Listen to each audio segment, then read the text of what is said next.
What is going on, everybody? Welcome to the Walking Dead universe, and in today's video we will be continuing down our Walking Dead timeline from the very beginning, and this will be part 2.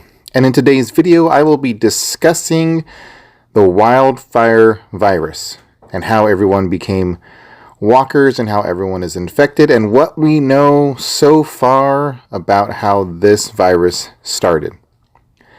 But if you enjoy The Walking Dead and love it just the way I do, consider hitting that subscribe button and that notification bell so you'll be notified every time I post a new video. And if you do subscribe, comment #new so I could personally thank you for joining and supporting this channel. Now, we have been going back to the very beginning of The Walking Dead, obviously because there are no new episodes on at this moment. News is pretty scarce as well, pretty much until everything opens up from our new ongoing virus that we are dealing with in real life. So as soon as that happens, we will be jumping right back into where we were doing our weekly episodes, but it should be a while until that happens. It seems even more like the end of the year. Even for The Walking Dead World Beyond, it's been stated that that will come out towards the end of the year. But what do we know so far about the wildfire virus? Obviously, if you know anything about The Walking Dead, you know that zombies within the Walking Dead universe, such as George Romero's Night of the Living Dead, zombie movies, zombie films, they do not exist in Robert Kirkman's Walking Dead universe. So they have no idea what a zombie is.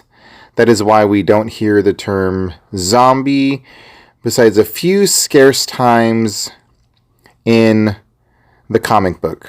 I don't even think it's been stated in the TV show at all. There have been numerous names that have been given to the walkers, which is most common. There have been numerous names throughout the series, throughout the comic book series as well, but zombies are not one of them. Obviously, the zombies are pretty much the same exact thing, but they are not thought about or created as a TV show or such in the Walking Dead universe. But walkers are obviously weak and unintelligent, and they are the main antagonists of the Walking Dead world. Robert Kirkman said the mass majority of the human population, and at that time was around 6.9 billion people, have been wiped out by the walkers, and they are pretty much outnumbered 5,000 to 1. So this will leave about 1,400,000 survivors at that point in time when Robert Kirkman stated this. So 5,000 to 1.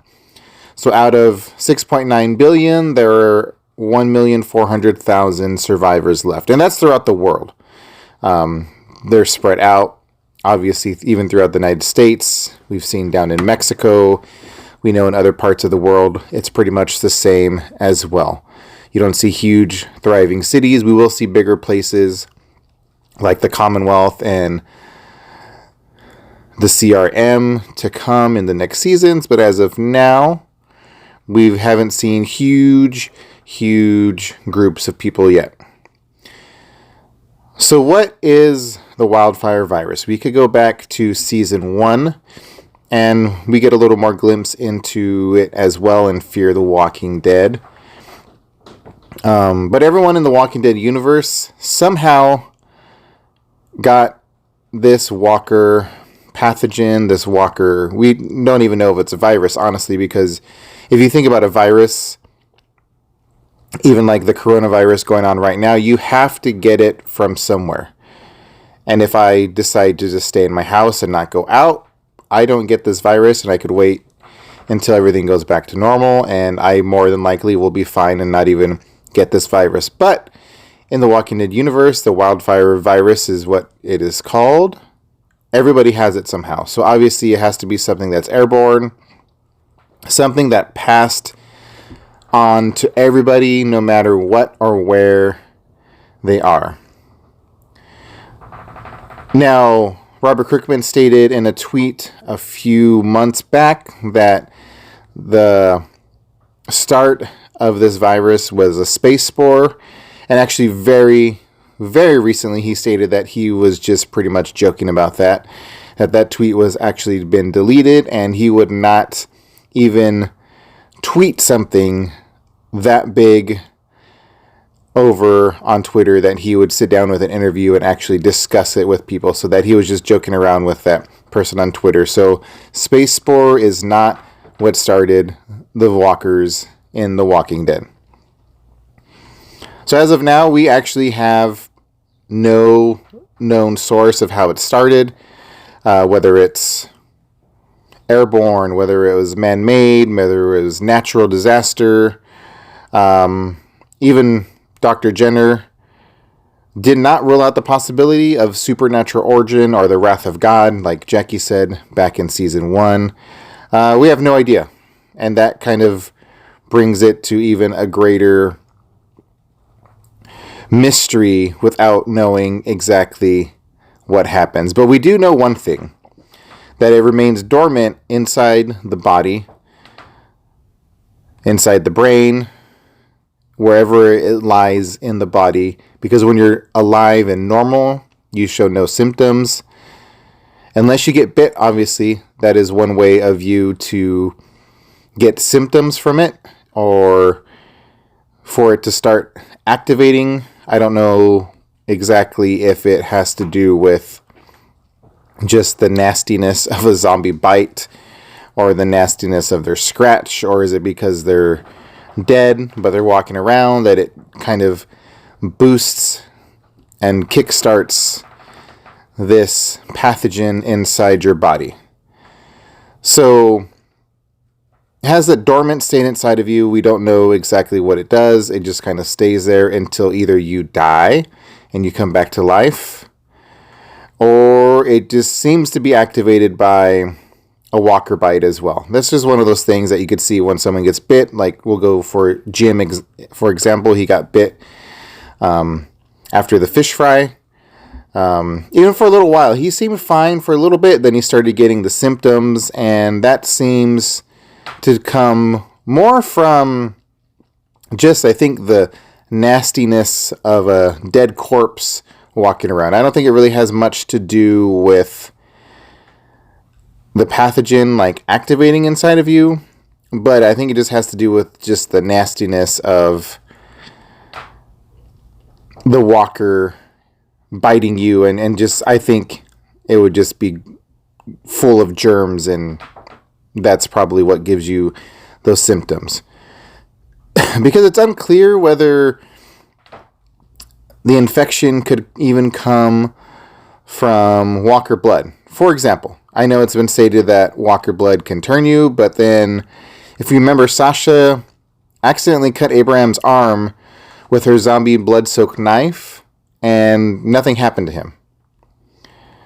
But then if you go to season 8 with Negan and the Saviors, due to shortage of bullets, obviously, the Saviors were able to successfully infect those at the hilltop with using weapons that were soaked in walker guts.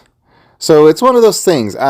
We don't really know. Was it just bad writing at that point, or was it just something that was kind of looked over? It's kind of interesting. So we don't know exactly what it does. And then if you even go to with Terra, that everyone was infected by those tainted weapons except for her.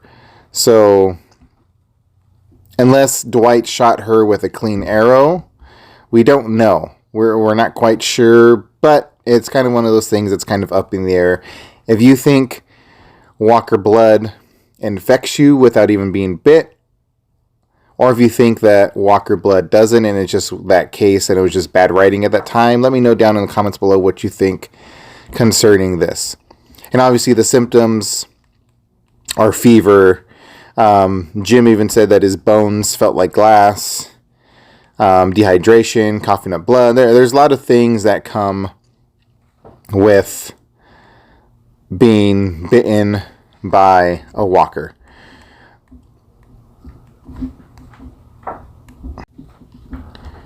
So with that being said, obviously the walkers pretty much act like normal zombies that we are used to.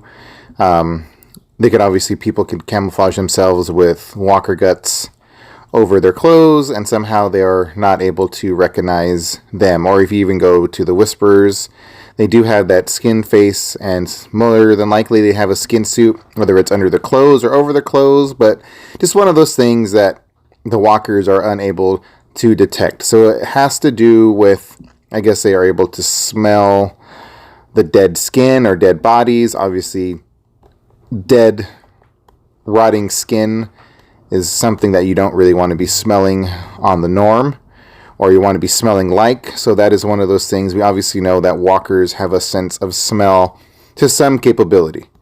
They're able to sense and smell whether you're a normal human or you disguise yourself with walker guts. Even if you go back to season 1 with the rain with Rick and Glenn, it kind of washed off more than likely the scent, because they still had a lot of the guts still on them, and the blood, but it must have been the scent that was washed off. There are a lot of things that are different from season 1 to now. The walkers back then were able to use rocks to hit the glass. Morgan's wife even tried opening the door.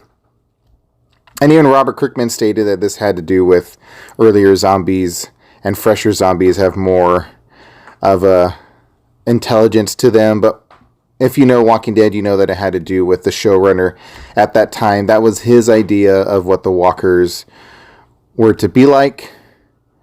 And when they got rid of him, after that, you could see to what they are now, because you don't see that happening now. So very interesting. We still don't know the origins of the Wildfire Virus. Obviously, like I stated earlier, Robert Kirkman was joking about it being a space spore. But in my opinion, I believe it was something that was created even by the CDC themselves, that they accidentally released somewhere or were testing and it got out and spread worldwide. And that wasn't the plan, because the government obviously had somewhat of a plan. Even with Operation Cobalt, which I explained in my last video, they had some sort of plan that they were able to kind of gather together. And we know that they were studying and researching the virus long before even the public knew anything about that they were researching this for many, many days. I believe it was about 50 days before anybody else knew. So the government and the CDC knew long before anybody else.